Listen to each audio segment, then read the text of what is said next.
4 colonies dead. 17 mining ships gone. You thought we'd come here naive. Behind her, the lead Marine tapped his wrist, opening a secure channel. Admiral, came the voice of Commander Ortiz aboard the Invictus. We have locked target on Varnek's stealth fleet. Orders. The Los turned pale. His species rarely did, but the realization struck like thunder. Humanity hadn't come to sign a treaty. They'd come to end the war on their terms. Celine responded into her calm, "Stand by. Let them make the first mistake." Just then, the chamber shook violently. Explosions echoed from the outer wings of the station. A Varnex cruiser in orbit had launched a missile at the Invictus and triggered humanity's trap card. In under 10 seconds, the Invictus retaliated with kinetic rods, each traveling at hypersonic velocity. 3 Varnex ships turned to dust before anyone in the chamber could even react. Celine didn't flinch.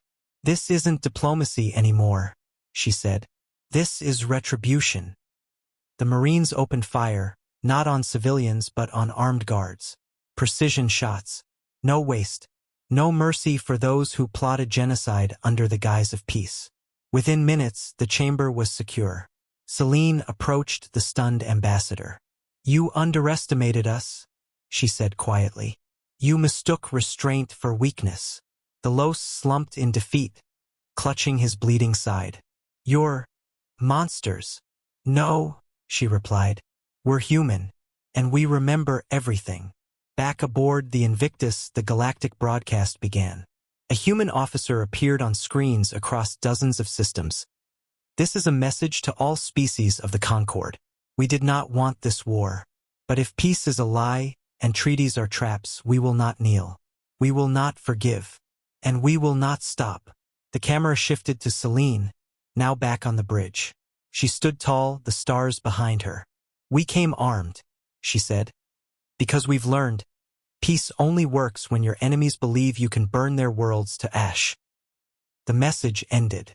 Across the stars, empires reconsidered their strategies. Allies rallied. Enemies hesitated. The humans had come hoping for peace. They left as the fire the galaxy would never forget. Flown by pilots trained in Earth's most brutal simulators, cut through the alien swarm with surgical fury. The Cernek responded in kind, converging on the fleet in a storm of mandibles and plasma. But Deathworlders didn't flinch, because war was their art. On our Valus Prime surface, a Threnari counselor named Vilek watched the sky light up. His species had never seen true war. Now the heavens were ablaze with it. Beside him stood a human ground commander in exosuit armor, Captain Diana Cole, who had landed with the first wave to establish a perimeter. "Your people will be safe," she told him. Vilek looked at her in awe. "You kill with such ease, and yet you came when no one else would." Diana locked eyes with him through her visor. "We were taught that evil wins when good people do nothing. We're not good people, but we're here anyway." Above, the Titanfall plunged through the cloud layer, its orbital lance charging. "Target acquired," Talia said coldly. "Hive core. Let's light the bastards up." With a thunderous hum, the orbital lance fired. A beam of focused plasma and exotic matter that split the atmosphere and speared straight through the Cernek hive structure like the wrath of a god. The battle lasted 19 hours. When it ended, our Valus Prime still stood. The Cernek were gone, wiped from the system by sheer overwhelming human firepower, tactics, and will. Not a single human vessel had been lost, though many bore scars of the engagement. Ground teams had defended refugee zones, cleared tunnels, and even engaged in hand-to-hand combat with Cernek drones. And they'd won. Not because they were stronger, but because they refused to lose.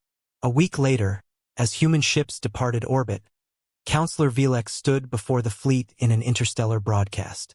"We will never forget the day the galaxy turned its back on us," he said, voice trembling. "But we will also never forget who came when no one else would. Deathworlders. Monsters, some call them. But to us, they were our angels."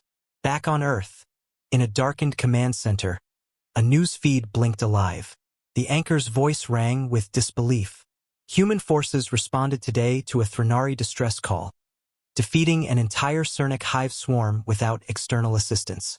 The 8th Deathworlder fleet has now been recognized as the most effective independent strike force in the Orion Arm. Admiral Talia Voss watched the feed, then switched it off. There was no celebration, no medals, no parade, just the quiet knowledge that when the galaxy stayed silent, humanity answered,